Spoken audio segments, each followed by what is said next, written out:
A very good evening, each and every one of you. I welcome you all to your physics class by Avanti Learning Center.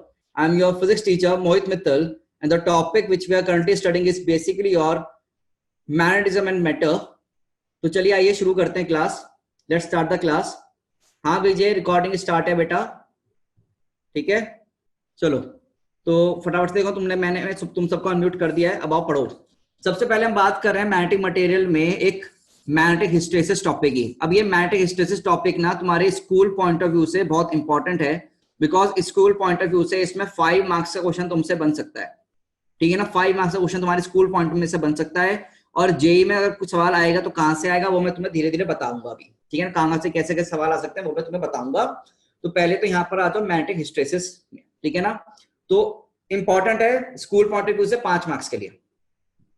बेटा पहली बात, hysteresis होता किसमें है? ये होता है बेटा आपका सिर्फ और सिर्फ फेरोमैग्नेटिक सब्सटेंस के लिए. फेरोमैग्नेटिक मटेरियल में ही ये आपका होगा और किसी भी मटेरियल में ये नहीं होता है. तो फेरोमैग्नेटिक मटेरियल ही शो करते हैं मैग्नेटिक हिस्टेरेसिस. ठीक है, होता क्या है इसमें कि तुम क्या करते हो, एक एक्सटर्नल मैग्नेटाइजिंग फील्ड लेते हो. क्या लेते हो बच्चों? एक एक्सटर्नल मैग्नेटिक फील्ड या मैग्नेटाइजिंग फील्ड तुमने ली मान लो, और उसमें तुमने अपना एक फेरोमैग्नेटिक मटेरियल रख दिया. उसमें तुमने एक अपना फेरोमैग्नेटिक मटेरियल रख दिया. तो मतलब तुम्हारे पास क्या है, एक फेरोमैग्नेटिक मटेरियल है, तुमने उसको एक फील्ड में रख दिया. इनिशियली फील्ड की वैल्यू 0 है. इनिशियली फील्ड की वैल्यू 0 है. हाँ, नोट्स अभी तुम सुनो, ये तुमको मिल जाएगा पीडीएफ. इनफैक्ट ये पीडीएफ के वाला अपलोडेड है, तुम खाली सुनो कहानी. ठीक है ना, ये थ्योरी है, थ्योरी को कितना लिखोगे समझना है तुमको. अगर मैं समझा रहा हूं तुम्हें वो चीजें लिखनी है तो लिख सकते हो, पर ये एग्जैक्ट मत लिखने बैठ जाना. तो बेसिकली तुम्हारा यहाँ पर क्या है, एक फेरोमैग्नेटिक मटेरियल है. फेरोमैग्नेटिक मटेरियल को हमने किस में रखा है? एक एक्सटर्नल मैग्नेटाइजिंग फील्ड में रखा. तो बेटा इनिशियली H की वैल्यू भी 0 है, और इनिशियली इसमें मैग्नेटिक फील्ड स्टोर्ड कितने मैग्नेटिक फील्ड भी 0 है. Total magnetic field inside this material initially 0 and H is also 0. तो ओरिजिन पॉइंट पे 0 0 पे. तो हम BH कर्व बात करने जा रहे हैं. हिस्टेरेसिस कर्व मतलब BH कर्व. आओ, इनिशियली B भी 0, H भी 0 है. अब हमने H की वैल्यू इंक्रीज करी, हमने H की वैल्यू इंक्रीज करी, तो ये देखा गया कि फेरोमैग्नेटिक सब्सटेंस के लिए B की वैल्यू भी इंक्रीज कर रही है, वो भी नॉन लीनियरली. B का वैल्यू इंक्रीज कर रहा है नॉन लीनियरली. मतलब total magnetic field inside this ferromagnetic material is increasing on increasing the value of H. तो इनिशियली 0 0 था, जब H की वैल्यू मैक्सिमम हो गई तो B की वैल्यू तुम्हारी सैचुरेशन लेवल आ गया. सैचुरेशन लेवल कल बताया था मैंने तुमको कि बेटा H की वैल्यू कितनी भी बढ़ाओ, B का वैल्यू फिक्स हो गया, इसके आगे नहीं बढ़ेंगे. तो सैचुरेशन लेवल पे हमने लाकर H को अब इंक्रीज करना छोड़ दिया. तो यहीं पर हमारा कौन सा पॉइंट आ गया? सैचुरेशन लेवल आ गया. इसको हमने बोला पॉजिटिव सैचुरेशन. ठीक है, तो हम पहले कहां चले? O से A पॉइंट पे चलें. देख पा रहे हो, मैंने इसको नंबर 1 डाल दिया O से A पॉइंट पर. तो first of all we are moving on O to A point. ठीक है, हाँ, A पॉइंट के आगे H बढ़ाओगे भी तो B की वैल्यू इंक्रीज नहीं करेगी. तो हमने इसी पॉइंट पे इसको जस्ट छोड़ दिया, H की वैल्यू हमने बढ़ानी बंद कर दी. अब बेटा क्या हो रहा है, हमने देखा कि हमारा जो ये मटेरियल है फेरोमैग्नेटिक मटेरियल, इसमें क्या हो गया बेटा, मैक्सिमम मैग्नेटिक फील्ड आ चुकी है अंदर. टोटल मैग्नेटिक फील्ड मैक्सिमम हो चुकी है.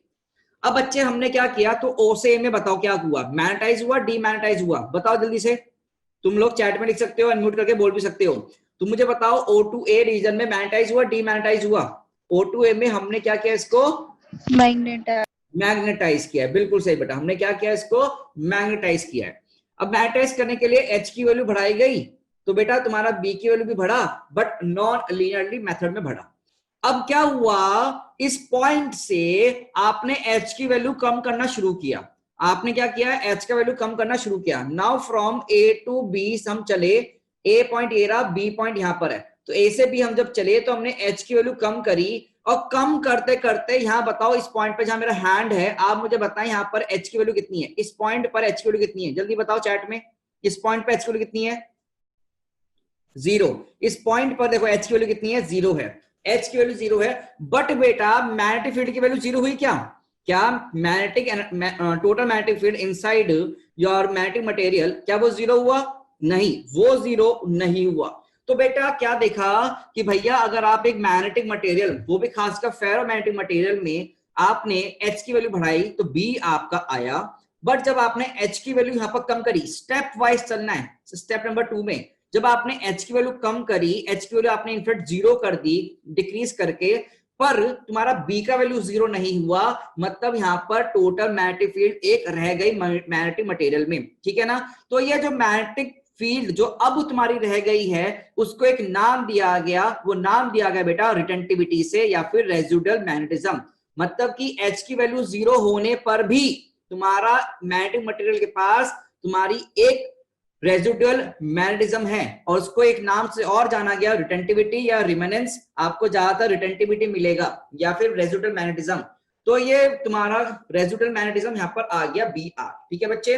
तो इसका डेफिनेशन क्या होता है, देखो, रिटेंटिविटी ऑफ अ स्पेसिमेन मतलब magnetic material, ferromagnetic material is a measure of magnetic field remaining in ferromagnetic specimen when the magnetizing field is removed। अगर H की वैल्यू को हमने 0 कर दिया तब भी तुम्हारे पास एक मैग्नेटिक फील्ड की वैल्यू आई तो बेटा उसको हमने बोला रेजिडुअल मैग्नेटिज्म, BR। इंपॉर्टेंट है, याद रखना, यहां से जेई का सवाल बनेगा अगले पार्ट में जब मैं पढ़ाऊंगा। तो ये BR की डेफिनेशन याद रखो बेटा, रेजिडुअल मैग्नेटिज्म। ओके चलो, अब क्या हुआ बच्चे, अब क्या हुआ, हमें क्या करना था, हमको इस मैग्नेटिक मटेरियल से सारी की सारी मैग्नेटिक फील्ड बाहर निकाल के फेंकनी थी। हमको इस मैग्नेटिक मटेरियल जो फेरोमैग्नेटिक मटेरियल है सारी की सारी जो मैग्नेटिक फील्ड है वो बाहर निकाल के फेंकनी पड़ी, हमें पूरा डिमैग्नेटाइज करना है। तो हमने H की वैल्यू क्या कर दिया बेटा, नेगेटिव कर दिया। हमने H की वैल्यू क्या कर दिया, नेगेटिव कर दिया। देखो, तो हमने H की वैल्यू को 0 से नेगेटिव करते हुए बढ़ा रहे हैं। नेगेटिव वैल्यू बढ़ रही है, -1 -2 -3 -4, नेगेटिव में वैल्यू हमने बढ़ाई और एक इंस्टेंट ऐसा आया, एक H की वैल्यू ऐसी आई जहां पर इस BR की वैल्यू क्या हो गई बेटा, 0 हो गई। एक H की वैल्यू जिस पर BR का वैल्यू 0 हो गया, उस H को नाम दिया गया कोएर्सिविटी। उस H को नाम दिया गया बेटा कोएर्सिविटी। तो कोएर्सिविटी क्या होता है, it is measure of magnetic field required to destroy the residual magnetism, required to destroy the residual magnetism of the ferromagnetic specimen या material is known as your coercivity, is known as your coercivity। ठीक है बच्चे, तो हमारी यहां से क्या आ गई, कोएर्सिविटी भी आ गई और रिटेंटिविटी भी आ गई। तो ये दो इंपॉर्टेंट पॉइंट आपके पास हैं कोएर्सिविटी और रिटेंटिविटी के लिए, ठीक है। अब देखो साइंटिस्ट यहां नहीं रुके, एक्सपेरिमेंट था कि पहले उन्होंने 0 से, ऑरिजिन से इनिशियली H इंक्रीज किया, B इंक्रीज किया, फिर H को डिक्रीज करते हुए 0 पे लाए तो मैग्नेटिक फील्ड की वैल्यू बच गई। तो H को नेगेटिव में ले गए तो B की वैल्यू, BR की वैल्यू कम हो गई। अब क्या हुआ, यहां पर H की वैल्यू को और डिक्रीज करा और डिक्रीज करा तो यहां मैग्नेटिक फील्ड की वैल्यू भी क्या होने लगी, डिक्रीज होने लगी, नेगेटिव में गई, नेगेटिव में गई। तो यहाँ पर नेगेटिव सैचुरेशन आया, क्या आया, नेगेटिव सैचुरेशन आया।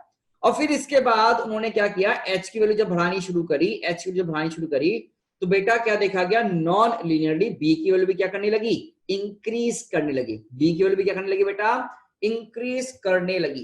ये चीज दिख रही है तुमको, B की वैल्यू इज ऑल्सो इंक्रीजिंग, ठीक है ना।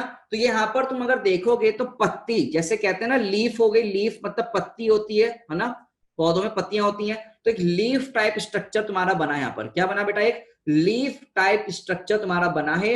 और यही स्ट्रक्चर जैसे जैसे मैंने बोला है वही वही आपको लिखना है।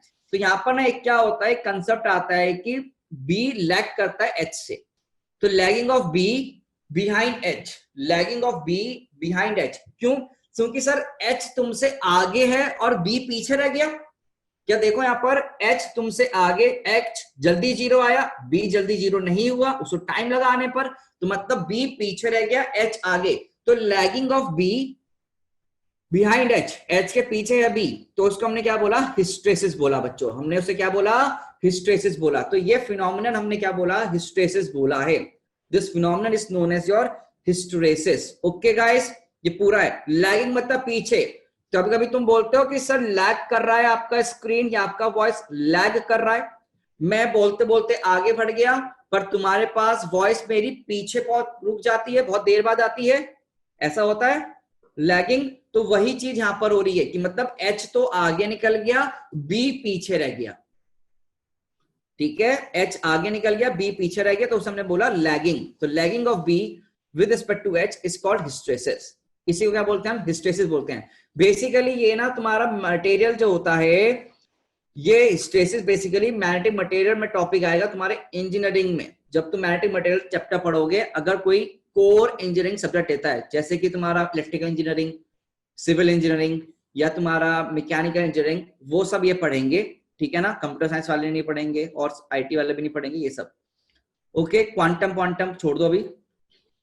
नाउ अब ये रीजन क्या है, इसको रीजन क्या होता है बेसिकली कि तुम्हारे अंदर फेरोमैग्नेटिक सब्सटेंस से मैग्नेटिज्म क्यों आया था। फेरोमैग्नेटिक मटेरियल में कॉज ऑफ मैग्नेटिज्म क्या होता है, हमने पढ़ा था in the slide, domain structure, की यहाँ पर डोमेन डेवलप होते हैं। क्या डेवलप होते हैं बेटा, आपके डोमेन डेवलप होता है, ठीक है ना। आपके क्या डेवलप होते हैं बेटा, यहाँ पर डोमेन डेवलप होते हैं, ठीक है। अब डोमेन यहाँ पर क्या होता है, जैसे तुमने एच लाया तो डोमेन क्रिएट हुए, बट जब एच की वैल्यू तुम जीरो करने लग गए, कम करने लग गए, पर डोमेन की वैल्यू कुछ रह जाती है। ये मैग्नेटिक प्रॉपर्टी होती है कि इसमें डोमेन की वैल्यू कुछ रह जाती है, वो भी किस डायरेक्शन में, इनिशियल वाले एच की डायरेक्शन में, वन वाले के डायरेक्शन में। जो वन वाला केस है उसी डायरेक्शन को थोड़ी सी यहाँ पर तुम्हारे डोमेन्स अलाइंड हो जाते हैं, ठीक है ना। तो अलाइंड होने के बावजूद भी ये वैल्यू रह गई, तो तुम्हारा यहाँ पर बी का वैल्यू कम नहीं हुआ, ठीक है। बी का वैल्यू कम नहीं हुआ मतलब बी लैग कर गया तुम्हारा, तो तुम्हारा यहाँ पर क्या बोला जाएगा, व्हाट आई विल से, यहाँ पर हिस्ट्रेसिस हुआ है। क्या फंडा हुआ है, हिस्ट्रेसिस हुआ है, ठीक है। तो ये पूरा तुम्हारा 5 मार्क्स की थ्योरी, रेसिडुअल मैग्नेटिज्म, कोएर्सिविटी डेफिनेशन, ये पूरा और डायग्राम आता है स्कूल पॉइंट ऑफ व्यू में। अब जेई पॉइंट ऑफ व्यू से देखो क्या क्या पूछ सकते हैं, जेई पॉइंट ऑफ व्यू से देखो क्या क्या पूछ सकते हैं, या फिर कोई भी तुम्हारा एग्जाम, ठीक है। यहां देखो क्या है, मुझे एक चीज बताओ, क्या तुमने फॉर्मूला पढ़ा है B equals to mu H.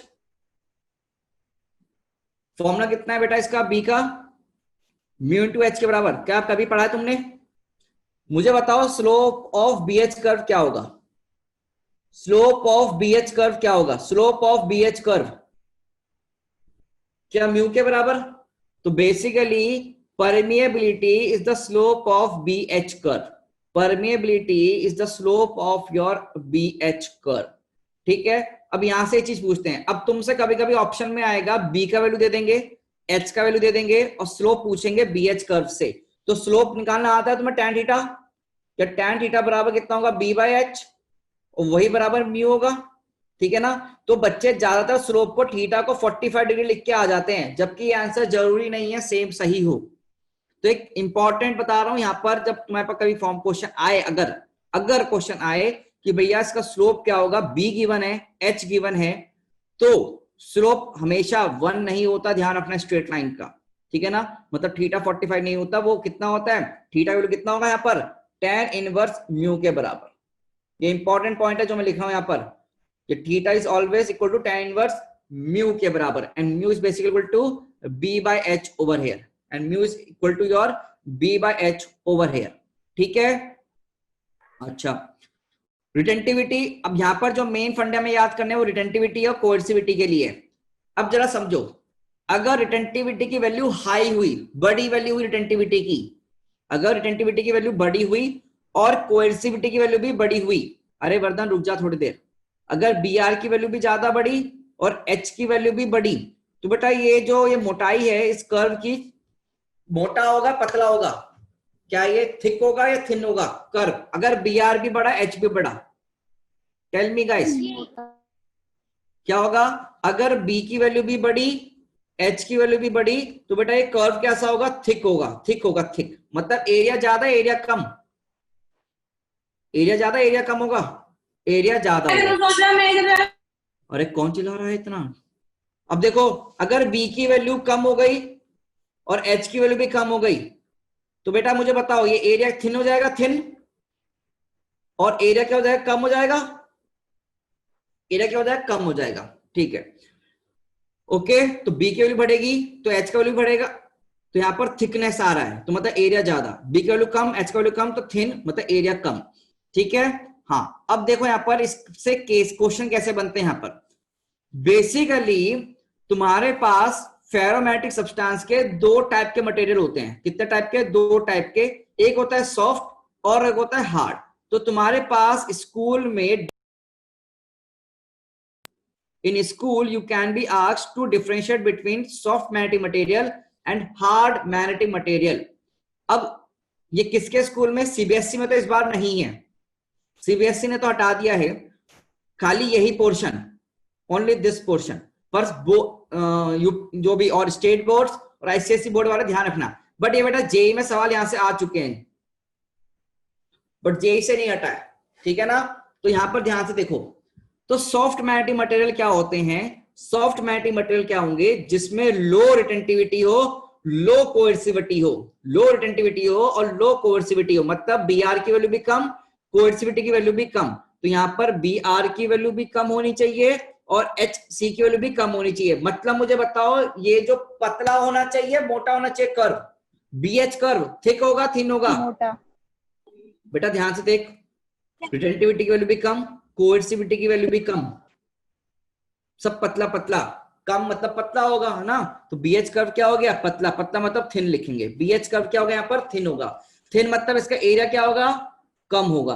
अब बेटा एक चीज सोचो, एक चीज सोचना, क्या बेटा बी की वैल्यू कम होना, बी आर की वैल्यू कम होना, मतलब कि जब एच की वैल्यू को हम रिड्यूस करते हैं तो यहां पर बी की वैल्यू भी रिड्यूस ज्यादा होगी। अरे मतलब जो बी की वैल्यू कम बचेगी ना, स्टोर्ड जो मैग्नेटिक अंदर जो इसके मैग्नेटिक फील्ड होगी वो कम होगी ना, जो मैग्नेटिक फील्ड होगी वो वैल्यू बी आर की कम हो जाएगी, है ना। तो कम हो गई बेटा, मतलब कम बची है इसके अंदर वैल्यू।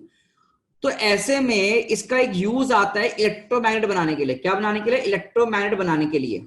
हाँ, ये लैग कम कर रहा है। वेरी गुड भूमि, वेरी गुड भूमि, कि बी और एच के बीच में लैगिंग कम होगी, लैगिंग कम होगी, यहां पर लेस लैगिंग होगी। बिल्कुल सही। तो बेटा एक चीज सोचो, इलेक्ट्रोमैग्नेट, क्या कभी तुमने बचपन में इलेक्ट्रोमैग्नेट पढ़ा है 10th क्लास में? इलेक्ट्रोमैग्नेट की खास बात होती है कि इसके ऊपर कॉइल चढ़ी होती है और तुम जब इसमें करंट पास करते हो तो बेटा ये क्या करता है? मैग्नेटिक फील्ड लेकर आता है और मैग्नेटिक फील्ड आने पर, मैग्नेटिक फील्ड आने पर ये चीजों को अट्रैक्ट करेगा, रिपेल करेगा, ठीक है। और जैसे करंट को तुम हटा दोगे तो ये अपना जो मैग्नेटिक नेचर है वो खत्म हो जाएगा एकदम से। ये चीज तुमने पढ़ी थी बचपन में, ओके। तो तुम क्या चाहते हो? इलेक्ट्रोमैग्नेट बनाना चाहते हो कि वो बस जब हम चाहें तभी एक मैग्नेट तरह एक्ट करें, अदरवाइज वो मैग्नेटिक नेचर शो ना करे, ठीक है। तो वो हमारा क्या हो गया? कायदे से इलेक्ट्रोमैग्नेट हो गया। जब हम करंट पास करवा रहे हैं तो वो मैग्नेट तरह बिहेव करे, जब करंट नहीं है तो मैग्नेट की तरह बिल्कुल भी वो एक्ट ना करे। अच्छा, अब सोचो, जब करंट फ्लो होगा तो बेटा मैग्नेटिक फील्ड प्रोड्यूस होगी। तो ये जो मटेरियल है, ये जो मटेरियल है, क्या ये मटेरियल मैग्नेटाइज होगा या नहीं होगा? क्या ये मटेरियल मैग्नेटाइज होना शुरू होगा? हाँ और ना में जवाब दो, सोचो।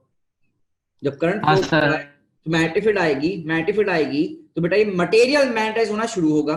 बट तुम क्या चाहोगे? ये मटेरियल मैग्नेटाइज हो या ना हो? What do you want? तुम्हें तो क्या चाहिए कि मैग्नेटाइज नहीं हो, मगर मैग्नेटाइज हो गया तो मैग्नेट बन जाएगा तो ये अट्रैक्ट कर लेगा ना, तो प्रॉपर्टी आ गई फर्जी में जो हमें नहीं चाहिए। तो we don't want it to get magnetize. तो ऐसे में हम क्या चाहेंगे? इस मटेरियल की बी की वैल्यू क्या हो? कम हो और एच की वैल्यू भी क्या हो? कम हो। वी वांट आर मटेरियल का बी और एच का वैल्यू क्या हो बेटा? कम हो। तो ऐसे में हम कौन सा मटेरियल यूज करेंगे? सॉफ्ट मैग्नेटिक मटेरियल यूज करते हैं। कौन सा मटेरियल यूज करते हैं बेटा? सॉफ्ट मैग्नेटिक मटेरियल हम यूज करते हैं। और सॉफ्ट मैग्नेटिक मटेरियल तुम्हारा किसका बना होता है? इसका नाम होता है सॉफ्ट आयरन। अब ये सॉफ्ट आयरन, ये मत समझना कि सर आप आयरन को इसको दबा दोगे तो सॉफ्ट हो जाएगा, ऐसा नहीं होता सॉफ्ट मैग्नेटिक मटेरियल, ठीक है ना। ये ध्यान रखना बेटा, ओके। सॉफ्ट मतलब ये नहीं कि मैं ऐसे हाथ से दबा दूंगा, ऐसा कुछ नहीं होता, ठीक है। नाम है बेटा उसका, ओके ओके। अब यहां पर एक होता है एग्जांपल और, कहां यूज होता है? ये ट्रांसफॉर्मर की कोर बनाने के लिए यूज होता है। कैसे यूज होता है बेटा? ट्रांसफॉर्मर के कोर बनाने के लिए यूज होता है। तो ट्रांसफॉर्मर में भी हम क्या यूज करते हैं? सॉफ्ट आयरन मटेरियल यूज करते हैं। ट्रांसफॉर्मर जब मैं पढ़ाऊंगा ना इसी चैप्टर में, तब आपको इसके बारे में पूरा समझाया जाएगा, हिस्टेरिसिस के बारे में दोबारा से, ठीक है। अब फिलहाल के लिए हार्ड मैग्नेटिक मटेरियल में आ जाओ। कहां पर आ जाओ? हार्ड मैग्नेटिक मटेरियल पे आ जाओ, ठीक है। तो please come on to hard magnetic material. अब हार्ड मैग्नेटिक मटेरियल में क्या होता है? तुम्हें नाम से पता चल रहा है कि परमानेंट मैग्नेट बनता है इसका। क्या बनता है इसका? Permanent magnet. परमानेंट मैग्नेट मतलब क्या होगा कि इसमें उसकी खुद की बी जो होगी, magnetic field, total magnetic field inside permanent magnet, वो ज्यादा होनी चाहिए, वो ज्यादा होनी चाहिए। और वो मैग्नेटिक फील्ड लूज अगर करे तो बहुत ज्यादा हाई वैल्यू ऑफ कोएर्सिविटी पे करे। तो ऐसे में बी आर की वैल्यू भी हाई और कोएर्सिविटी की वैल्यू भी हाई होनी चाहिए। मतलब कि यहां पर सॉफ्ट में सब कुछ लो लो कम कम, और हार्ड में सब कुछ हाई हाई ज्यादा ज्यादा। तो एच एच लो लो, समझ में आ गया? एच एच लो लो। ठीक है बच्चे, तो हमारा ये क्या हो गया, हार्ड मैग्नेटिक मटेरियल के लिए हो गया। कहां यूज करते हैं हम, परमानेंट मैग्नेट की तरफ यूज करते हैं। अब एल निको क्या होता है, एल निको होता है aluminium plus nickel plus cobalt का एलॉय। अब बेटा ये हार्ड मैग्नेटिक मटेरियल में आता है, तो तुम्हारे ज्यादातर permanent magnet is made up of your alnico, aluminium plus nickel plus cobalt का एलॉय से बनते हैं, और ये तुम्हारा हार्ड मैग्नेटिक मटेरियल होता है। ठीक है, अब एक छोटी सी चीज यहां पर तुम कहोगे सर आपने एक पॉइंट छोड़ रखा है, ये वाला येलो लाइन वाला। बेटा ये सब थ्योरी पॉइंट है जो आपको रट्टे मारने होंगे, तो रट्टे मारने का मैं तरीका बता रहा हूं कैसे मार सकते हो समझाने के लिए, अदरवाइज मैं छोड़ सकता था, आप याद कर लो इन सबको। ठीक है, देखो तो ये पॉइंट अब हिस्टेरिसिस लॉस हो गया, लॉस वाला पॉइंट। अब ध्यान से देखना, hysteresis loss is nothing but area under BH curve, area under BH curve, area under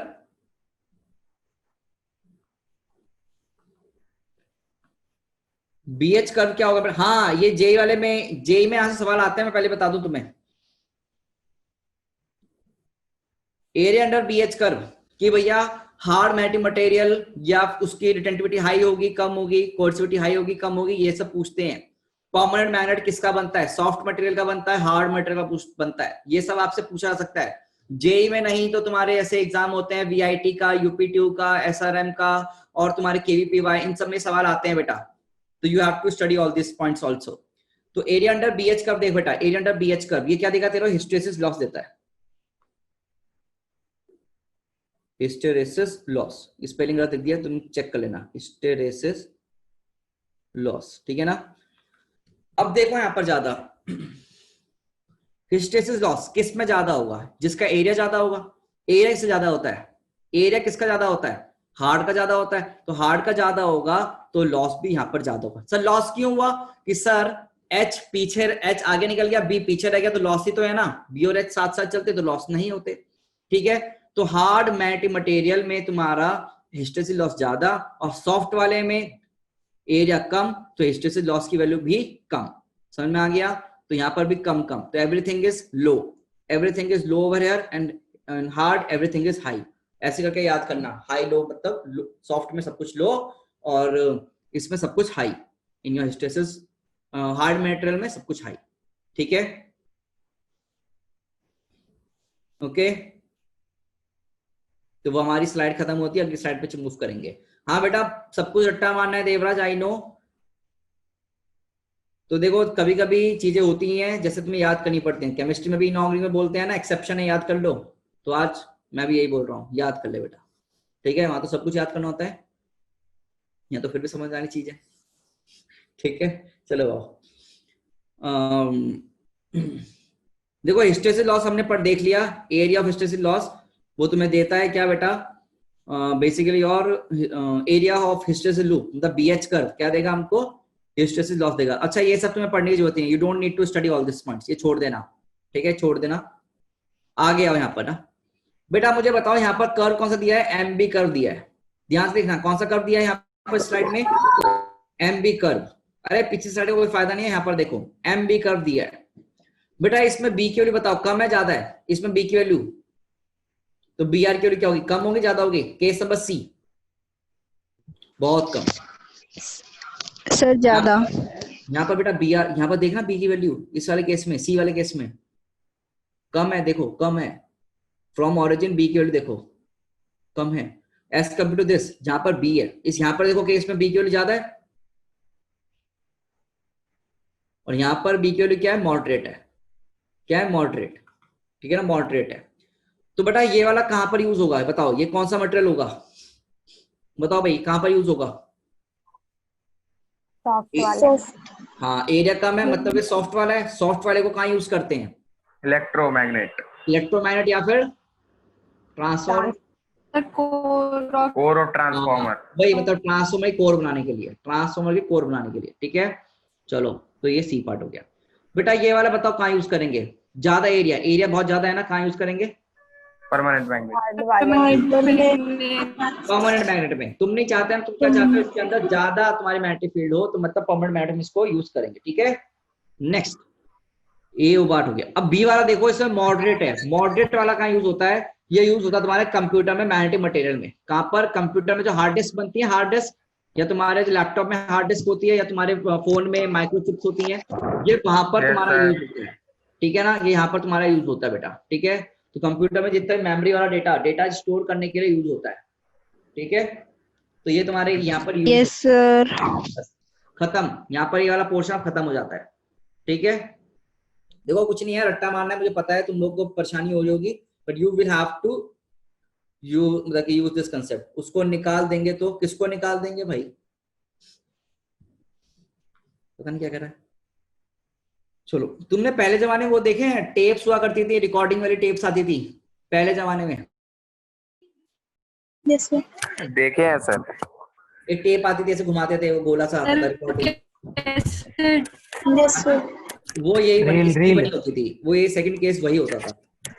ठीक है, सेकंड केस फिर से समझा दो, नेटवर्क चला गया था। सेकंड के कुछ नहीं है बेटा, यहाँ पर बी की वैल्यू मॉडरेट है, ऐसे में इसको मैग्नेटाइज करना और डीमैग्नेटाइज करना दोनों आसान है। ठीक है, इसको मैग्नेटाइज करना और डीमैग्नेटाइज करना दोनों आसान है, और इसके लिए कंप्यूटर में जो, या फिर हमारे स्टोरेज डिवाइसेस होते हैं ना, जो मैग्नेटिक स्टोरेज डिवाइसेस, तुमने नाम सुना होगा, कंप्यूटर चैप्टर पढ़ा होगा किसी ने, कंप्यूटर हाँ, किसने लिया होता है, उसने मैग्नेटिक स्टोरेज डिवाइसेस पढ़ा होगा। Yes sir. पहले के टाइम में वो कैसेट्स आती यस सर। थी, सीडीज आती थी, उनको रिकॉर्ड करने में मैग्नेटिक वही यूज करते थे। तो वही आपका कंप्यूटर मेमोरी मटेरियल के लिए यूज करते हैं सेकंड केस। ठीक है सर, एक बार डिफरेंस वाली स्लाइड खोल देना सर, स्क्रीनशॉट लेना था। हाँ, ले ले, बिल्कुल ले ले। Yes. हाँ, हार्ड सर। डिस्क यूज करते हैं। हाँ जी, सर वो जो फर्स्ट स्लाइड में आपने कॉस समझाया था सर, एक बार रिपीट कर दीजिए सर वो। ठीक है, ये तूने ले लिया भाई इसका। ठीक है बेटा, कॉज में कुछ नहीं है। Yes, cause sir. में क्या हुआ, मैंने आपको क्या बताया कि जब भी देखो ऐसा होता है कि तुम्हारे पास मटेरियल होता है, ठीक है ना, सी यू हैव अ मटेरियल, तो कोई मटेरियल है, तुमने मटेरियल में क्या होते हैं, इसमें ना स्ट्रक्चर होते हैं, प्लस माइनस साइंस होते हैं ना, ऐसे तुम्हारे मटेरियल में चार्जेस होते हैं, ऐसे इसमें मैग्नेटिक डोमेन्स होते हैं। मैग्नेटिक डोमेन्स मैं वो समझाता हूँ क्या होता है। जैसे तुमने क्या किया, यहाँ पर एक्सटर्नल मैग्नेटिक फील्ड डाली, क्या डाली तुमने? एक्सटर्नल मैग्नेटिक फील्ड डाली।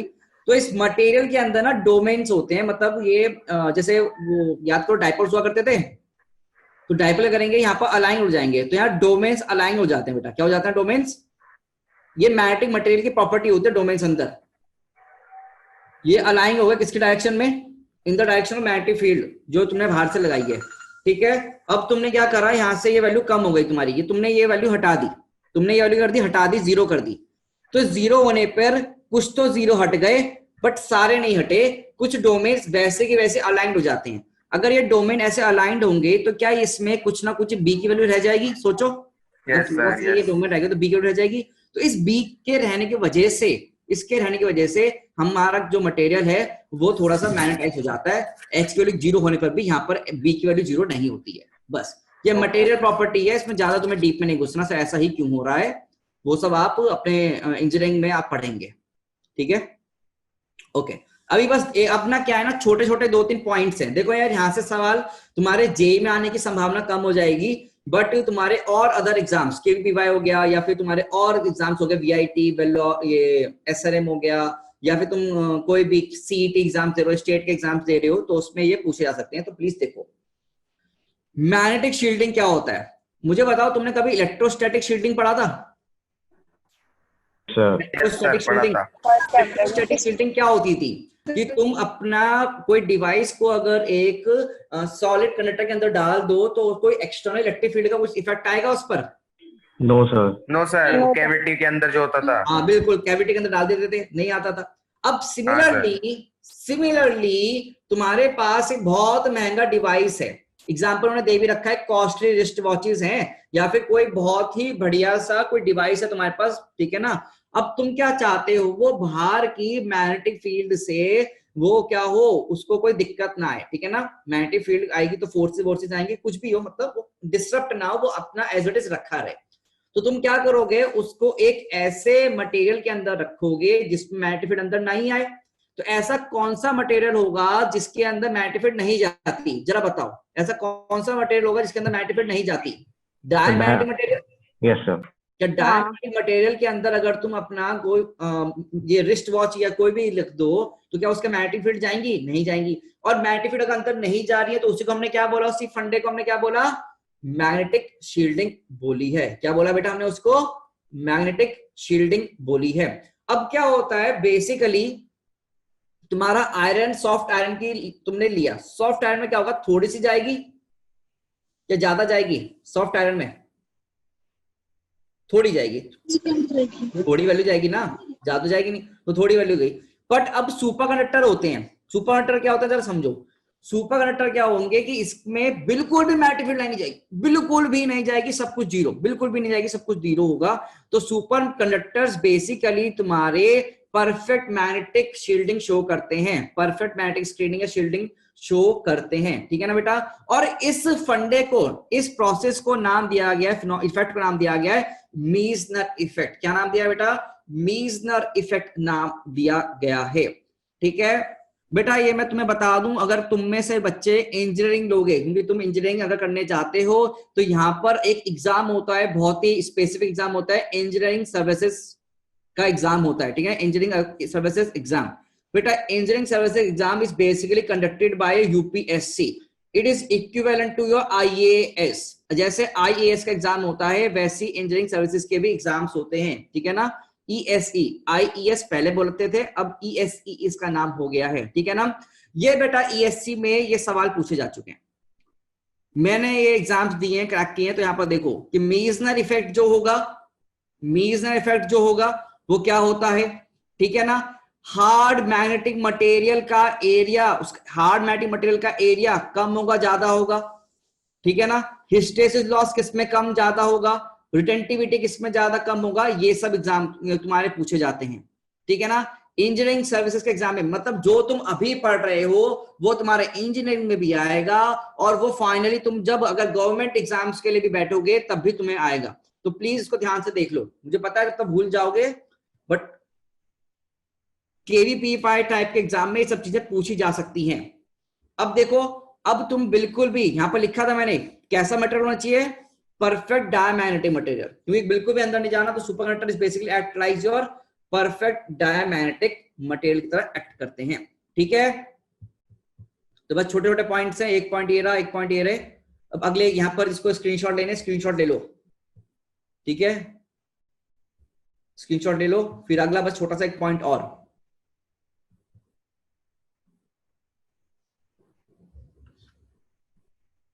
पहले यहां जाओ। हाँ पीडीएफ सेंड कर दूंगा, पीडीएफ बिल्कुल सेंड की जाएगी, as it is PDF send होगी। हाँ संचित पूछ, क्या डाउट है? सर इसके पहले वाला स्लाइड कीजिएगा। हाँ उससे भी पहले, उससे भी पहले, उससे भी पहले, सर इसके पहले, इसको और पहले। अब कितना पहले? सर इसमें सर यहाँ पे सर हम लोग एच का वैल्यू कैसे घटा रहे हैं सर? कि 0 तक तो सही है सर, 0 के बाद हम लोग कैसे घटा रहे हैं? एक्सटर्नल मैग्नेटिक फील्ड है ना बेटा, उसकी डायरेक्शन पलट दे, वेक्टर क्वांटिटी है ना। सर बी नेगेटिव में जा रहे हैं, यानी बी का डायरेक्शन अपोजिट हो जा रहा है। मतलब वो नेगेटिव डायरेक्शन में ऐसे रहेगा ना। एच की वैल्यू तूने देख, ये वाले डायरेक्शन में लिखा एच, पहले इनिशियली तुमने एच को ऐसे रखा, magnetic field, external magnetic field को, तो बार मैग्नेट में मैग्नेटिक फील्ड बड़ी इसी डायरेक्शन में आ गई।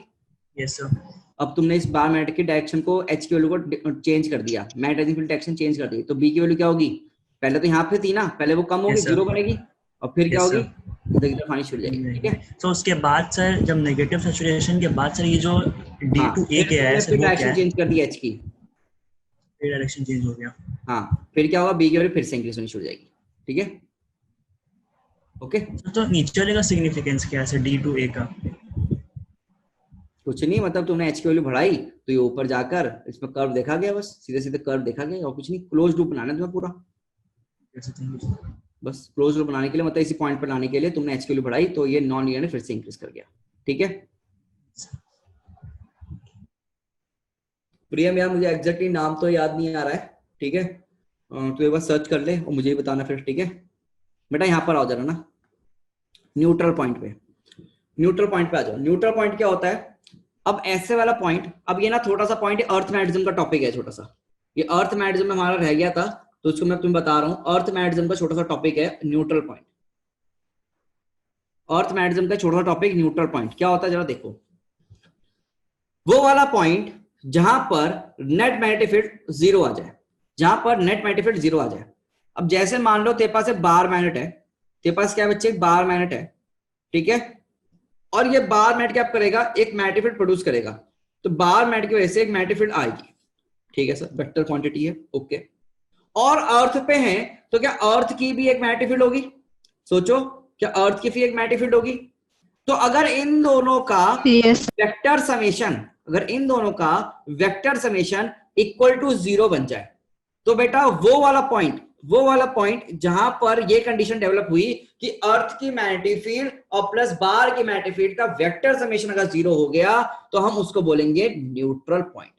क्या बोलेंगे बेटा हम उसको? न्यूट्रल पॉइंट बोलेंगे।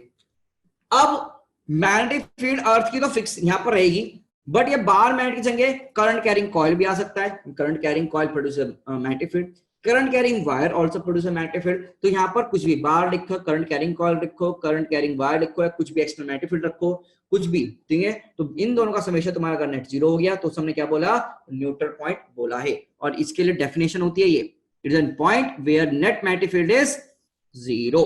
ओके, एक छोटा सा पॉइंट था जो आपको ये याद रखना है, ठीक है ना। अब यहाँ पर एक स्पेशल, अब देखो मुझे ज्यादा से बताना नहीं चाहिए पर मैं फिर भी बता देता हूं, ये बी बार क्या वेक्टोरली माइनस बी अर्थ की हो जाएगा, तो मतलब कि मैग्नेटिक फील्ड ऑफ अर्थ और बार मैग्नीट्यूड वाइज सेम और डायरेक्शन अपोजिट होना चाहिए। तो ये सब तुम वेक्टर्स Yes, sir. पढ़ के आए हो, सब तुम्हें याद रखना चाहिए अपने आप से, ठीक है ना बच्चे। तो and with this I rest my case, sir मतलब चैप्टर फिनिश। सर ये अर्थ की मैग्नेटिक फील्ड का सर मैग्नीट्यूड क्या होता है, मतलब एग्जैक्ट तो निकाला होगा ना? एग्जैक्ट कहाँ, वो तो हर जगह चेंज नहीं आता, अर्थ की मैग्नेटिक फील्ड का निकाली नहीं थी हमने, बी एच और बी भी निकाला था, तो बी है, हाँ ठीक है। Yes sir.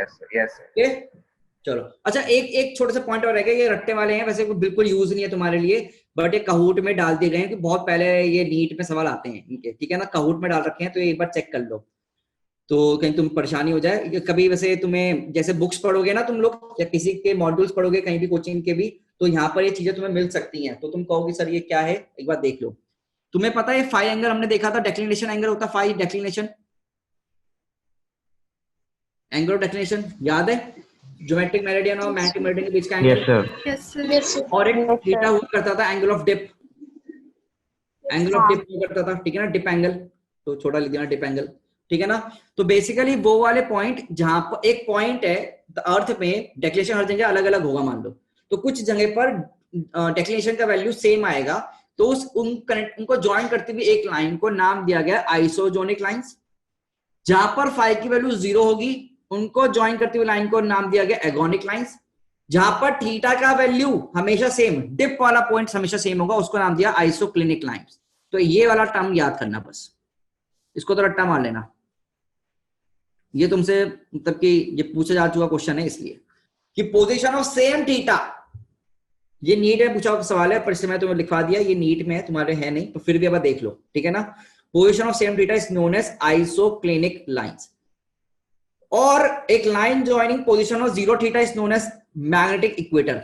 बेटा ये तो तुम्हें अगर नाम भी नहीं पता ना तब भी तुम जवाब दे सकते हो, कैसे कि थीटा मतलब डिप एंगल, डिप एंगल बताओ कहां पर, इक्वेटर वाली लाइन पे, याद है कुछ भाई? BH इक्वल्स टू तुम्हारा B इंटू कॉस जीरो करते थे, तो BH बराबर आता था नहीं आता था, और हॉरिजॉन्टल कंपोनेंट ही तुम्हारा पूरा B के बराबर है, बोलो भाई पढ़ा था मैंने पढ़ाया था तुमको, और यहाँ पर B भी कितना हो जाएगा, जीरो हो जाएगा।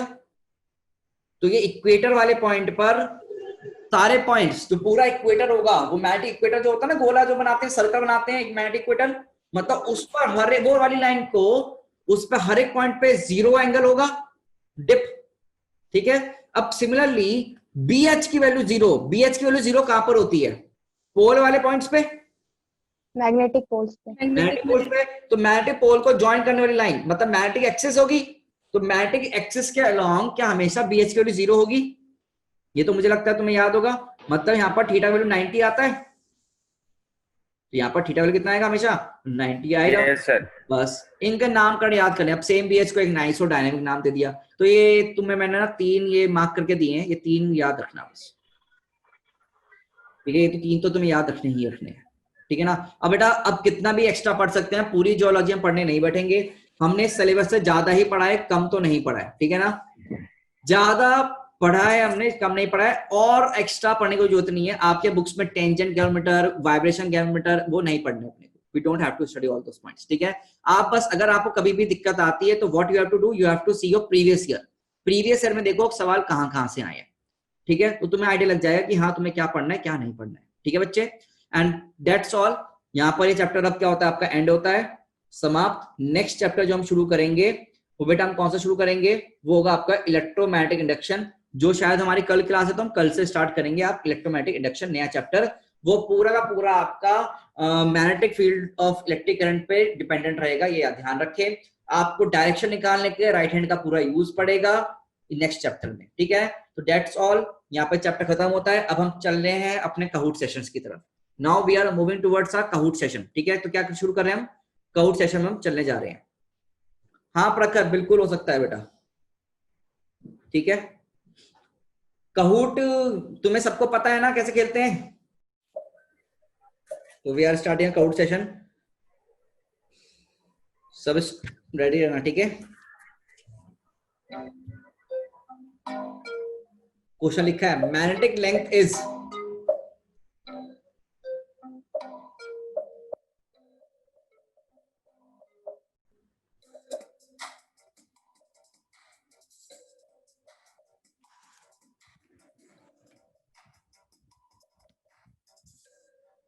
गेम पिन है 428545, 428545 is the game pin. Magnetic length और ज्योमेट्रिक लेंथ को कंपेयर करना है तुम लोगों को ना।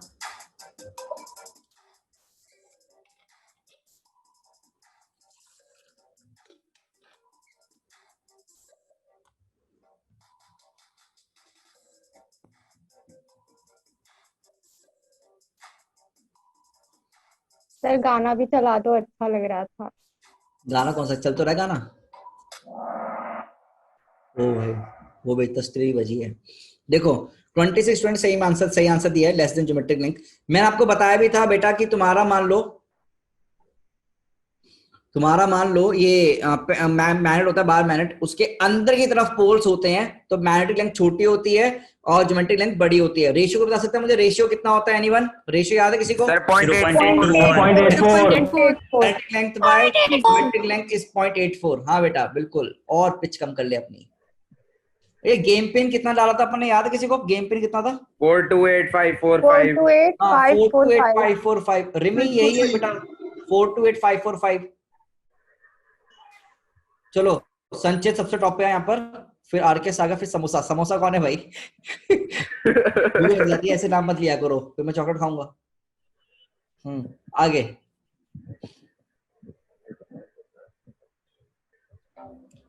at a point on the right bisector of magnetic dipole, the magnetic potential and magnetic field, सोचो, ऑप्शन देखो, पढ़ो।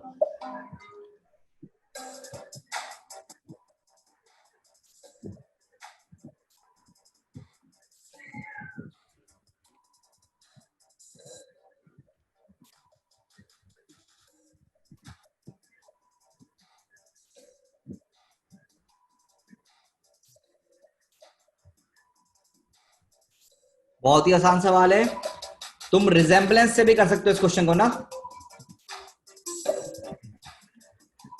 रिजेम्बलेंस से भी कर सकते हो सवाल को।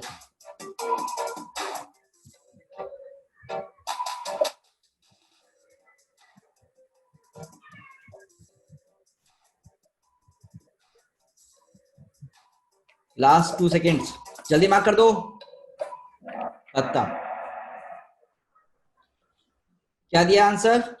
B option, potential zero at all point on the right bisector. सोचो यार, तुमने क्या इलेक्ट्रिक डाइपोल पढ़ा था? इलेक्ट्रिक डाइपोल के बाइसेक्टर इक्वेटोरियल पॉइंट पर पोटेंशियल कितना होता था? 0 होता था। और इलेक्ट्रिक डाइपोल मैग्नेटिक डाइपोल में कोई डिफरेंस है क्या? खाली फॉर्मूलोस में के को म्यू नॉट बाय 4 पाई इनसे रिप्लेस करना है, तो सीधे सीधे वही लगाना था फंडा आपको, समझे या नहीं? कंसेप्ट वही इलेक्ट्रिक डायपोल का लगना है यहां पर बेटा। तो सबसे टॉप पे कौन है अब? संचित, फिर श्रेयस, फिर टीएस, फिर मोनू, फिर प्रियम। यस, नेक्स्ट देखते हैं। Next question on your screen.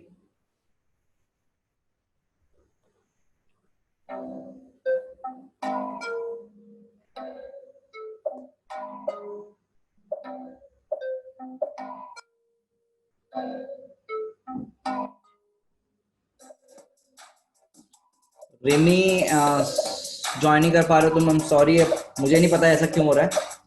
तो पिन तो यही है हमारा ना, नीचे भी लिखा है 428545 and you can join. 428545 is the pin.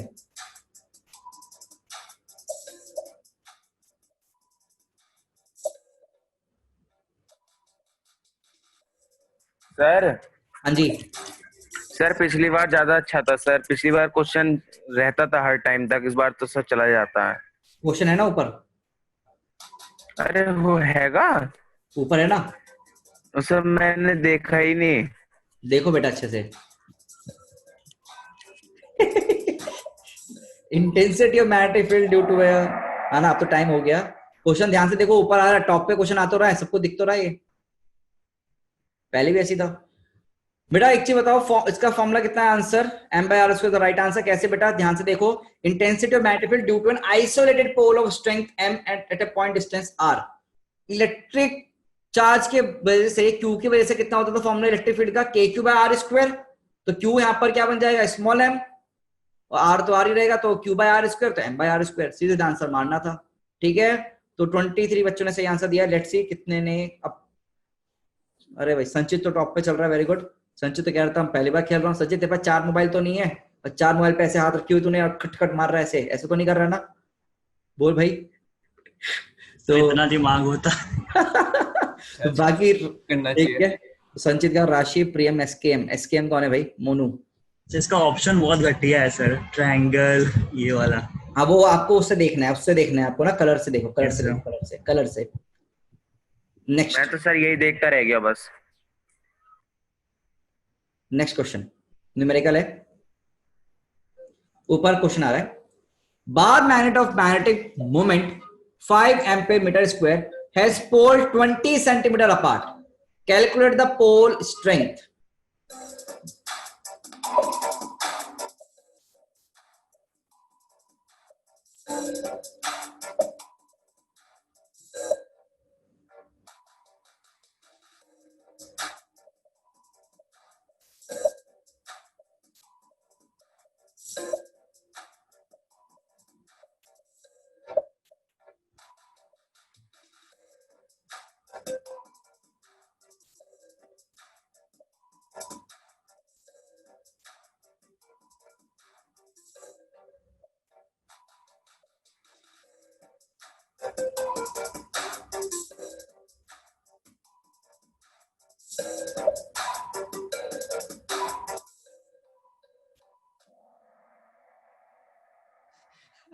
तुम लोगों को म्यूजिक पसंद आ रहा है भाई, म्यूजिक पसंद आ रहा है। अरे बहुत सिंपल है यार, मुझे बताओ मैग्नेटिक मोमेंट कैसे लिखा जाता है? स्मॉल m इंटू डी से ना, और डी की वैल्यू कितना दे दिया? 20 सेंटीमीटर, मतलब 0.2 मीटर। तो 5 डिवाइड में 0.2 क्या अपने को पोल स्ट्रेंथ दे देगा? तो यही करना था। कहां गलत करके बैठे हो भाई? ब्लू वाला आंसर सही है, 25। न्यूमेरिकल चेक करना है ना? ओके, तो एसकेएम तो टॉप पे आ गया है, और तुष्टि आ गई। अब उसमें चेंज हुआ ना, युवराज और तुष्टि आ गई हैं, ये दोनों आ गए। चलो अब आगे चलते हैं।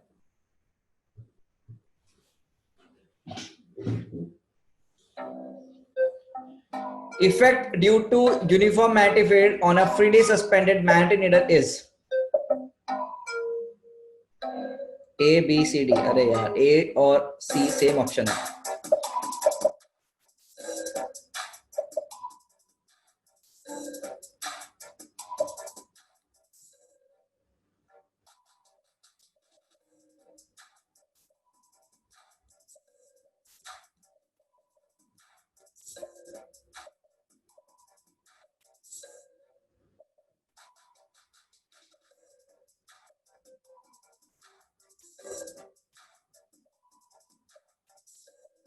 इन दोनों ऑप्शन को ना तुम छोड़ दो,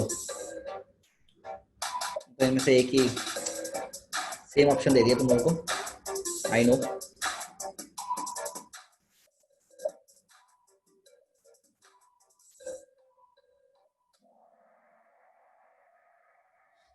ओके, तो पहले तो समझो इस क्वेश्चन को ना, पहले समझो आप लोग। आपने ये क्वेश्चन क्लास में करा था, हमने क्या किया था, बेसिकली एक मैग्नेटिक नीडल की जगह आप क्या कर दो, रख दो ऐसी मैग्नेटिक फील्ड में, ठीक है ना, फील्ड में रख दिया। तो यहाँ पर मैग्नेटिक फोर्सेस आएंगी, तो इस पॉइंट पर मैग्नेटिक फोर्स, इस पॉइंट पे मैग्नेटिक फोर्स, देखो मैग्नेटिक नीडल है तो बेसिकली मैग्नेटिक डाइपोल होगा, स्मॉल m माइनस m, तो मैग्नेटिक फोर्सेस जो होंगी वो तो नेट जीरो होगा ना, फ्रीली सस्पेंडेड है, मैग्नेटिक फोर्स तो जीरो होगा, बट उनकी वजह से टॉर्क थोड़ा जीरो आया था, तो अपना आंसर क्या आएगा, option B, torque is present but no net force. Sir net force कैसे नहीं है वो बता दीजिए एक बार। बेटा नेट फोर्स कैसे नहीं है, क्या यहाँ पर इन दोनों पॉइंट पर हमने क्लास में किया था कि यहाँ पर तुम्हारा मैग्नेटिक नीडल है, नीडल को मतलब मैग्नेटिक डाइपोल मोमेंट की तरह ट्रीट कर सकते हैं इसको, बोलो। और magnetic dipole moment is basically तुम्हारा फंडा कौन सा लग जाएगा, तुम्हारा फोर्स आएगा mb इधर की तरफ और एक mb इधर की तरफ, magnetic forces on poles small m into b, small m into b, उनकी डायरेक्शन अपोजिट होंगी because uniform magnetic field given है, तो नेट फोर्स तो जीरो हो जाएगा ना, पर उनकी वजह से टॉर्क तो आएगा, ये हमने क्लास में किए थी चीजें, यस तो वही है, ठीक है। चलो नेक्स्ट आ जाओ, चलो पोल चेंज हुआ, प्रियम आया, तुष्टि ऊपर आ गई, फिर अभिषेक बंसल, फिर भूमि। ये अपने समोसा वमोसा कहाँ गायब हो गए भाई, समोसा बर्थडे बॉय और भी तो बहुत सारे लोग थे। Next, magnetic line of force due to a bar magnet do not intersect because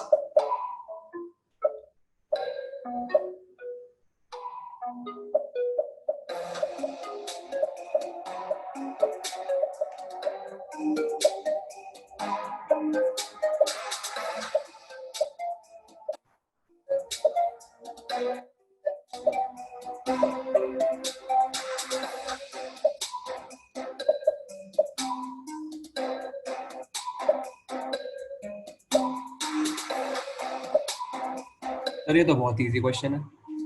हाँ बेटा, चलो बोल रहा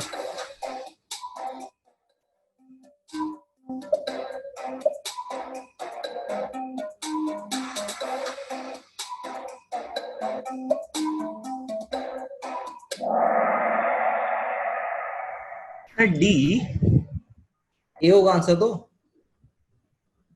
सर आंसर तो ए होगा ना, ए होगा भाई, उन्होंने जिसने सर ये आंसर सर ए मार्क कर दिया, बोल रहा है गलत है। सर 8 बच्चा गलत बात, सर इसमें टैंजेंट वाला होता है ना, टेंजेंट डायरेक्शन। इसका तो ये होगा ना। एक मिनट रुको, सुनने दो। Magnetic line of force due to bar magnet do not intersect because, क्योंकि एक पॉइंट पे दो डायरेक्शन, दो डायरेक्शन आएगी, वो तो ऑप्शन दिया ही नहीं इसमें। हाँ, तो नन ऑफ दिस सही है, नन ऑफ दिस सही है, यस सर सही है ना, यस सर सही है सर। बेटा देखो, बिकॉज रीजन क्या है कि तुम्हारे दो मैग्नेटिक फील्ड लाइन होंगी, तो उस पर बेटा एक पॉइंट पे दो टेंजेंट आएंगी, और दो टेंजेंट अगर आएंगी तो एक पॉइंट पे दो मैग्नेटिक फील्ड लाइंस नहीं, दो मैग्नेटिक फील्ड डायरेक्शन नहीं हो सकती है, इसलिए सर टैंजेंट दिखाता है सर मैग्नेटिक फील्ड, सर बीनेट दिखाता है ना सर। तो अगर पहला ए पॉइंट जब देखिएगा तो उसमें लिखा हुआ है कि a point has always a single magnetic field, तो मतलब वो तो इनडायरेक्ट तो वही बोल रहा है ना। तुम क्या बोल रहे हो, बीनेट मतलब सेम वो वो सर तो टैंजेंट होता है सर एक ही होगा ना, एक ही एक डायरेक्शन पॉइंट में। पे तो एक ही फील्ड लाइन होती है। टैंजेंट जो होता है सर वो तो बीनेट दिखाता है ना। वाला पॉइंट भी है, दोनों ही पॉइंट बैठ रहे हैं। इसको क्लास के बाद देखते हैं, इसको देखते हैं जरा ना, इन्होंने किस हिसाब से आंसर मार्क किया है। सर एक बार देखना सर, बर्थडे पार्टी कौन सा उस पे है, बट पता चलेगा, सर मेरे उस पे नहीं दिखा रहा। अब इसको देखते हैं इस क्वेश्चन को ना। सर डायरेक्शन के हिसाब से क्या होगा? अरे सर मैं 5th पे आ गया, यस। पता क्या चल रहा है तुम लोगों को, 5th पे आ गए।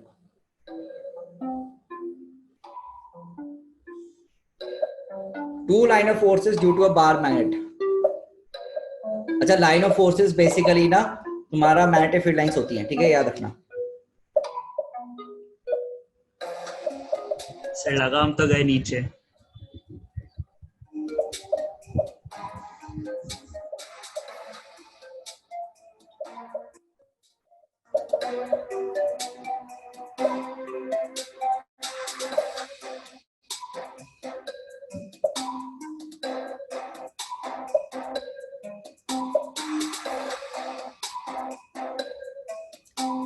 या शशांक कहूट रुक गया, या कहूट कैसे रुक गया मुझे नहीं पता। तुम लोग सबका कहूट चल रहा है ना?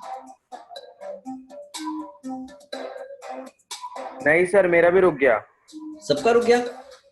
चल रहा है सर। सर एक बार रुका था इंटरनेट। चल रहा है सर, चल रहा है सर।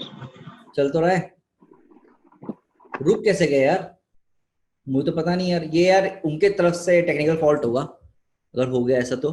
ठीक है, हाँ तो सबका आंसर सही है बेटा। सी यार कभी भी इंटरसेक्ट करते ही नहीं है भाई, कभी भी दो मैग्नेटिक फील्ड इंटरसेक्ट करती है? नहीं करती, तो सीधे सीधे डी पॉइंट होगा ना।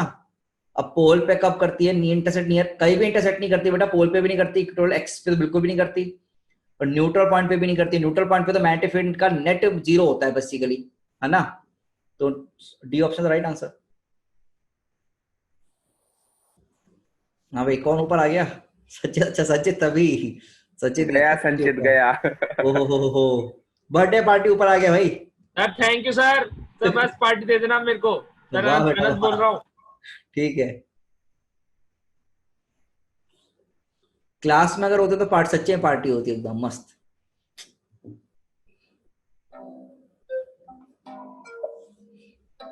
Magnetic field at a distance d from a short bar magnet in longitudinal and transverse position are in ratio।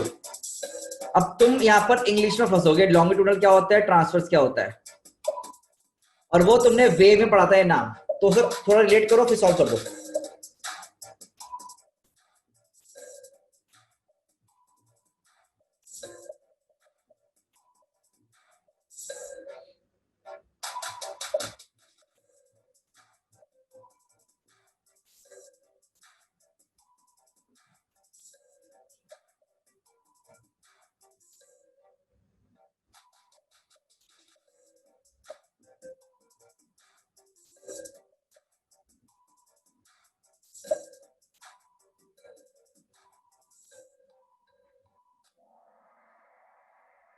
हाँ जी बेटा, अगर तुम्हें इसमें लॉन्गिट्यूड का मतलब क्या होता है, कौन बताएगा मुझे?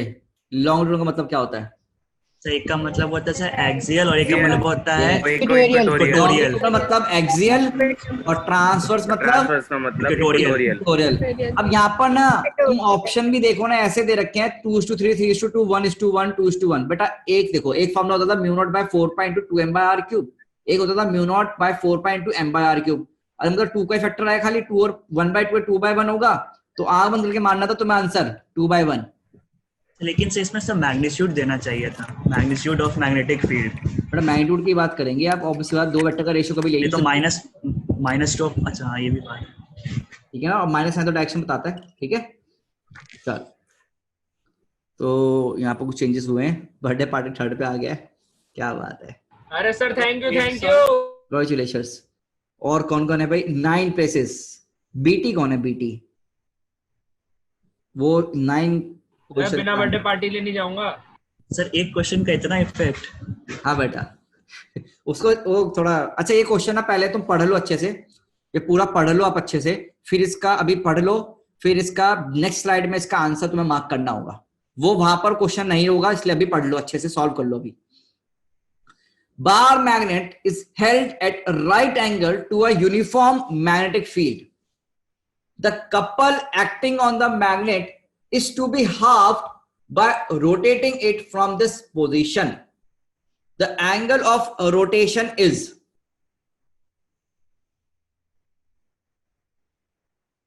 क्वेश्चन पढ़ लो, अगली स्लाइड में सिर्फ ऑप्शंस आएंगे और टाइमर होगा, आपको वहां पर क्वेश्चन नहीं दिखेगा, तो अभी क्वेश्चन को ध्यान से पढ़ लो। ये डिपेंड करेगा कि तुम कितना रिटेन कर पा रहे हो मेमोरी में चीजों को। आंसर आगे बढ़े तो बार मैं क्वेश्चन रिपीट कर रहा हूं। Bar magnet is held at right angle to a uniform magnetic field. The couple acting on the magnet is to be halved by rotating it from this position. The angle of rotation is. अब देखते हैं जो जल्दी mark कर देगा उसका सही number ज्यादा आ जाएगा। तो it depends on your net also now, जिसको जल्दी शो कर रहा है। मैं नेक्स्ट दबा रहा हूं, चलो बताओ क्या क्या आंसर्स हैं। A option 60, B option 45, C option 30, D option 75।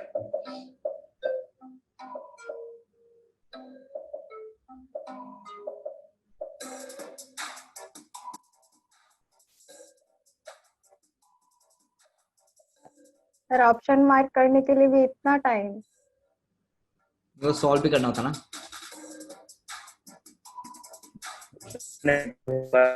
वो 30 देना चाहिए था, कोई बात नहीं। गाने की फील लो बेटा। एक तो सर वैसे यहाँ पर बारिश हुई है, बिल्कुल नहीं चल रहा। आज लेट में बढ़िया बारिश हुई है ना। ठीक है सर, आज सर बकी को दिखा दो। हाँ सर, बक्की बाहर खेल रहा है। यहाँ का आउट चल रहा है, इस बाकी देख रहा है। टाइम जल्दी हो जाओ, खत्म हो गया भाई, हो गया हो गया। चलो देखते हैं। ओहो हो, ये तो भैया तुम कह रहे बहुत टाइम है, तुम तो गलत मार्क कर रखे हैं बच्चों ने। 12 बच्चों ने सही दिया, बाकी बच्चे कहाँ गायब है पहले तो ये बताओ मुझको। इस क्वेश्चन में क्या दे रखा है जरा सोचो। एम और बी में इनिशियल कितना एंगल है? 90 है। एम और बी में कितना इनिशियल एंगल है? 90 गिवन है, ठीक है ना। और क्वेश्चन में क्या दिया है? क्वेश्चन दोबारा पढ़ना एक बार, याद है किसी को? सर क्वेश्चन में ये दिया है कि सर वो कपल कब हाफ हो जाएगा। कपल को हाफ सर, करना है। कपल मतलब टॉल साइन का वजह से, तो टॉल को हाफ करना है, मतलब तो इनिशियल मतलब सर उसके बीच में 30 होना चाहिए। 30 डिग्री का एंगल होना चाहिए नीचे हॉरिजॉन्टल से। हॉरिजॉन्टल से 30 डिग्री और इनिशियली 90 है, फाइनली एंगल 30 होना चाहिए दोनों के बीच में। तो 90 से 30 करना है, तो कितना एंगल घुमा के लाऊं? 60।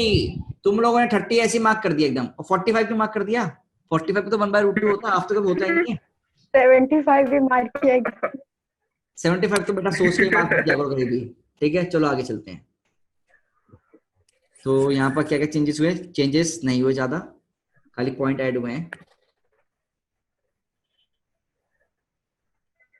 हार्ड क्वेश्चन है।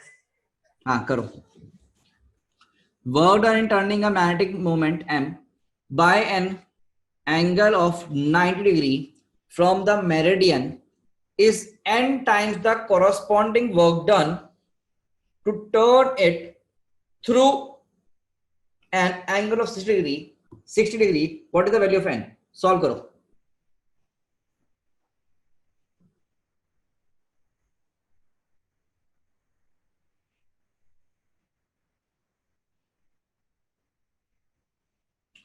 मैं टाइमर शुरू कर दूंगा, इतना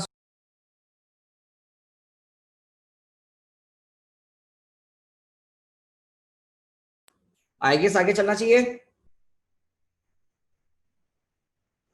इस क्वेश्चन बोल रहा है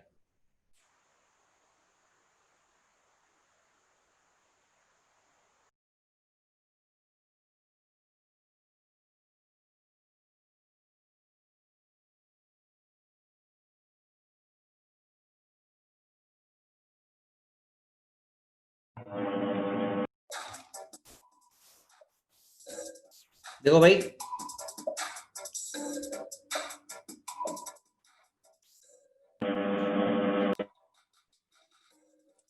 उससे पूछा सर आंसर बता तो हम मार्क कर देंगे। ऐसा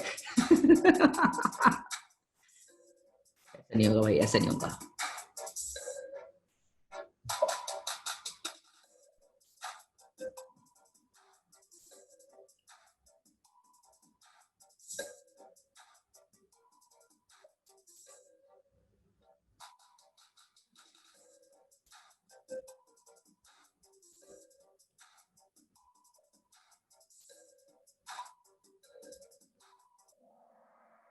यस, कितने? Second option right answer, correct बच्चों। कुछ नहीं करना, वर्क डन निकालो पहले वाले केस का, दूसरे केस का वर्क डन निकालो। वर्क डन पहले वाला बराबर n टाइम्स वर्क डन दूसरे वाला, W1/W2 बराबर, आंसर देखो सॉल्व करके जितना भी आ रहा है 2 आएगा शायद। और यहाँ पर तुम्हारा पूरा खत्म होता है cout session. Birthday party third आया भाई, बर्थडे पार्टी देनी चाहिए लोगों को। सर पार्टी तो दे दो आप। हाँ, टॉप पे कौन? टॉप। एक क्वेश्चन है, गेम पलट दिया भाई सारा। सर ये तो अन्याय है सर। Congratulations to अभिषेक है प्रियम टू, ठीक है। And thank you sir, thank you. Thank sir you भाई। धन्यवाद सर। अब सर वो मैग्नेट वाला क्वेश्चन गलत था सर। हाँ सर आ गया मैग्नेट क्रॉस वाले वेरीफाई करता हूँ यार, वो ना थोड़ा गड़बड़ क्वेश्चन है। अच्छा तुम लोगों को सबको अपनी रैंक पता चल गई? ये सबको बतानी है मुझे, मैं बताऊं? क्या सर? सबको रैंक पता चल गई अपनी अपनी? हाँ सर मेरी तो थर्ड है बस, और क्या चाहिए? बताओ। सबको तो पता है ना, सबको अपनी पता चल गई, बताना पड़ेगा। सर आ रही है लिखी हुई इस पे। पता है सर। Yes, 50 आई है तो 50 पता चलती है तुम लोगों को? तुम्हें 50 आई है? सर कोई ऐसा भी जिनकी माइनस में आई हो? बेटा ये तो मुझे पता नहीं, मैं ढूंढ तो सकता हूँ पर मैं ढूंढूंगा नहीं। ढूंढ लो सर, ढूंढ लो सही। बेटे दिखाऊंगा, कोई बात नहीं। मेरी बता दो सर, मेरी नहीं आ रही। हाँ सर लास्ट से शुरू कर। मेरी बता दो सर। सर मेरी भी नहीं। तुम रैंक देखनी है क्या? हाँ सर। तो मेरा एक गलत हो गया जल्दीबाजी में, नहीं तो फर्स्ट आ रहा था मैं। कोई बात नहीं। तुम में से कितने लोगों ने फिनिश नहीं किया? इतने लोगों ने फिनिश नहीं किया शायद। Need help.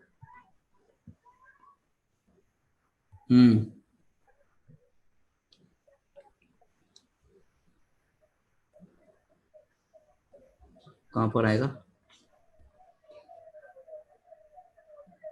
कोई नहीं, तुम सब इम्प्रूव करो, ठीक है ना? सर रैंक मेरी तो दिख ही नहीं रही। हो जाएगा, दिख नहीं रहा है क्या? I guess. ना सर मेरी नहीं दिख रही अभी तक। मैं तो शुरू में तन में बॉट के नीचे था। छोड़ो या फिर नहीं दिख रही तो छोड़ो। 8 रैंक कहां से आ सकती है? अच्छा ऑल है ना, ये इन्होंने तो फिनिश ही नहीं किया अपना। ओके यहाँ पर है।